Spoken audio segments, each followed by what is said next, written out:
Naging usap-usapan na naman sa social media at sa iba pang websites ang balitang matagal nang patay ang sikat na singer na si Avril Lavigne. Pinalitan lamang daw ito ng isang babaeng nagngangalang Melissa na kanya raw doppelganger. Ano ang totoo sa istoryang ito? Pues, samahan mo kami hanggang dulo para malaman yan. Pero bago yun, mag-scroll down muna kayo, pindutin ang like and subscribe button sa ibaba ng video na ito. Huwag rin kalimutang i-hit ang notification bell para naman updated kayo sa mga mysterious happenings dito sa bansa at maging saan mang sulok ng mundo. Mga katakips, panigurado ay kilala nyo si Avril Lavigne o kung sa mga hindi pa ay siya lang naman ang kumanta at sumulat ng awiting Complicated na siguradong naging theme song na ng mga batang ipinanganak noong 90s, lalo na sa mga katakips nating kababaihan dyan. Yang kanta rin kasi na yan ang nagpasikat sa kanya. Pero nagsimula ang kanyang karera noong nanalo siya sa isang radio contest noong 1999 kasama ang isa ring sikat na singer na si Shania Twain, ang boses sa likod ng napakagandang awiting You're Still the One. At lingid sa inyong kaalaman, Canadian po itong si Avril, pero mas nakilala rin siya sa US at maging sa buong mundo.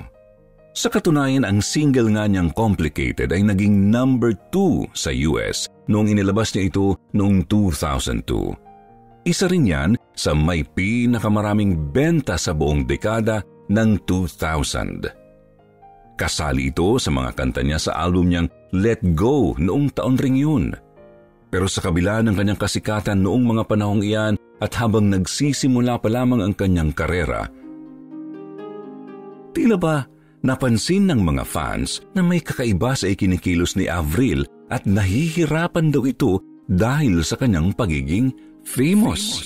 Baka nabigla raw itong si Avril sa kanyang popularity at noong mga panahon ring iyan ay binawian din ng buhay ang kanyang pinakamamahal na lolo. Doon na nagsimula ang assumptions na baka raw nagkaroon ng malalim na depresyon ng singer-songwriter matapos ngang ma-release ang album na Let Go. Matatandaang na-diagnose rin itong si Avril ng Attention Deficit Hyperactivity Disorder o ADHD noong siya ay 5 taong gulang pa lamang at ito ay konektado sa kanyang utak.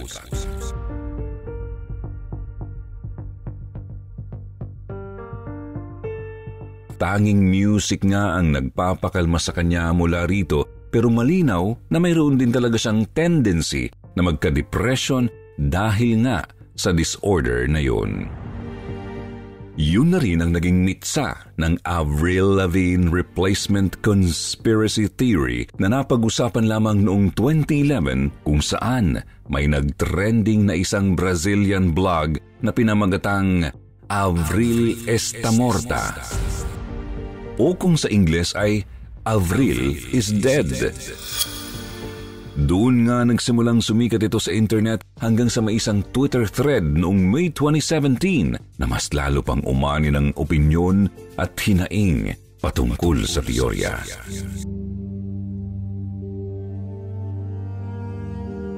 Marami kasi ang naniniwala na nagkaroon talaga ng malalim na depression ng singer at ang masama pa nga rito, kinitil daw niya ang kanyang sariling buhay mga ilang buwan lamang matapos makaramdam noon. Tungkol naman sa replacement conspiracy theory, may isang araw nagngangalang Melissa na pinaniniwala ang look-alike at clone ni Avril Lavigne. Bago raw tuluyang magpatiwakal ang Canadian singer, kinaibigan daw nito si Melissa Vandella at tinuruan kung paano mag-perform at sumulat ng kanta. Ibig sabihin ay may alam rin talaga sa music itong sinasabi nilang Melissa. Ang totoo rin yan ay na-hire ang babaeng ito para makaiwas ang orihinal na Avril Lavigne sa mga paparazzi. At dahil nga sinasabing alam rin ng management ni Avril na siya ay nawalan na ng buhay, ipinagpatuloy na nila ang pagpapanggap ni Melissa magpahanggang ngayon para magpatuloy ang kita at ang kasikatan ng singer-songwriter. Bali ang doppelganger na si Melissa Vandella ang siyang nag-record ng mga kantang pinasikat pa ni Avril Lavigne simula noong taong 2003 at kabilang dito ang album niyang Under My Skin. Si Melissa rin daw ang nagpe-perform sa mga concerts at guestings ng tunay na Avril Lavigne. Kahit na malabong mangyari na talagang magaya ng isang tao ang kilos ng orihinal, ay parang kapani-paniwala din talaga ang sinasabi ng teorya, lalo na at may matibay rin silang ebidensya. Ang pinakamatinding paliwanag kasi ng mga naniniwala sa theory ay kitang-kita raw ang kaibahan sa katawan, facial features at estilo ng singer noong nagsisimula pa lamang ang kanyang karera kumpara sa mga taon pagkatapos noong 2002. Unang-una na yan ay ang mga nunal at mga peklat sa balat ng singer na nawala raw kalaunan. May isang litrato rin na parang nagbago at ibang-iba ang mukha ni Avril Lavigne kumpara sa mukha niya noong nagsisimula pa lamang. Siguro ay dala ito ng katandaan, pero masasabi mo talagang parang magkaiba silang tao. Noong 2002 kasi, may pagkamaliit ang hugis ng kanyang mukha. Medyo singkit rin ang mga mata. May maliit na ilong at katamtaman rin ang hugis ng kanyang mga labi. Samantalang sa litrato niya nito lamang 2016, parang mas lumaki ang hugis ng kanyang mukha. Ang kanyang leeg, ang kanyang mga labi at ang ilong niya ay tila ibang-iba na sa nauna. Yan ang matinding pinanggagalingan ng mga naniniwala sa replacement conspiracy theory.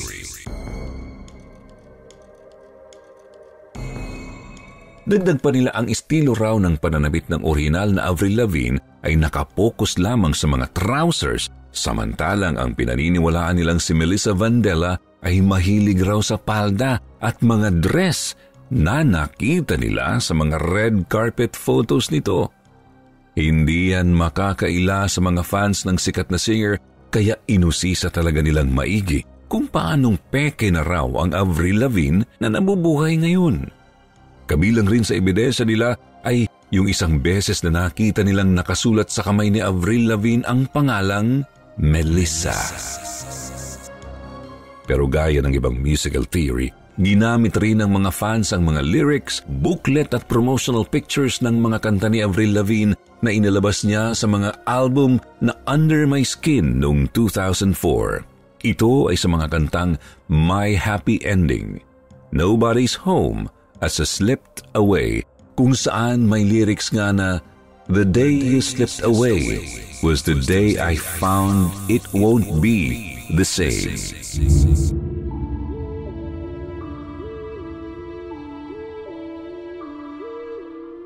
Para sa mga naniniwala sa teorya, parang may mensahe raw ang doppelganger ni Avril sa kantang ito dahil tila ba guilty siya na nagbago ang kanyang buhay dahil siya ay naging impostor ng sikat na singer. Pero may ilang nagsasabi na hindi raw 2002 namatay ang singer dahil ang totoo raw niyan ay nabawian siya ng buhay noong 2011 matapos siyang maaksidente habang nagsasnowboarding sa Whistler Black Bomb Ski Resort. May isa rin namang kwento na buhay pa raw ang orihinal na Avril Lavigne at tahimik, malayo sa media matapos siyang matamaan sa isang picture na bumibili siya ng cheese noong 2012. Noong taong yan ay lumalaban naman sa sakit na Lyme disease ang bagong Avril o Melissa Vandella. Kumbaga, totoo ngang magkaiba silang tao.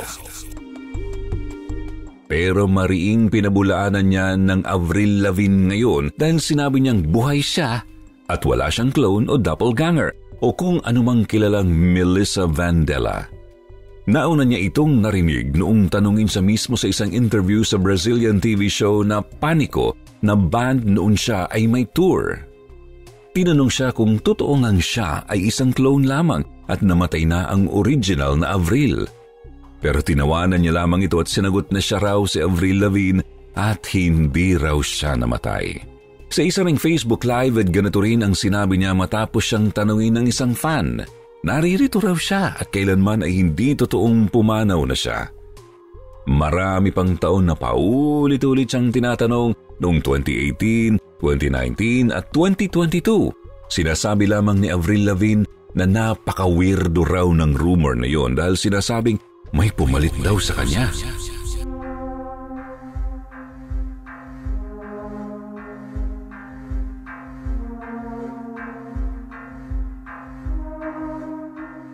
Pero para sa ilan ay parang iniiwasan lamang ito ni Avril at hindi niya rin pinapaliwanag ang mga ebidensya ng conspiracy theory katulad ng mga pictures at pagkawala ng kanyang mga nunal at peklat.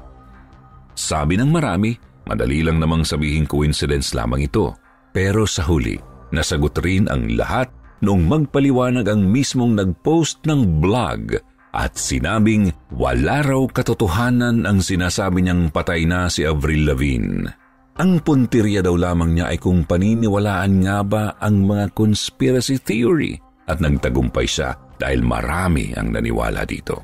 Humingi naman siya ng pasensya sa ginawa niyang experiment at pinatunayan niya na wala talagang pumalit kay Avril Lavigne. Ngayon ay isa rin niyang death hoax ang naranasan ng sikat na singer. Pero bahagi na siguro yan ng kanyang kasikatan dahil si Avril Lavigne na mismo ang nagsabi na wala lang magawa ang mga taong ito at ginagamit lamang daw ang kanyang kasikatan. Ang totoo nito ay marami rin nga sa industriya ang nakakaranas nito gaya ng nakarang upload kay Paul McCartney. Pinapaalala lamang ni Avril Lavigne at ng ilan pang mga artista na kahit normal na ang magkaroon ng death hoax, huwag pa rin basta-basta naniniwala sa mga sabi-sabi dahil hindi rin ito maganda para sa kanila.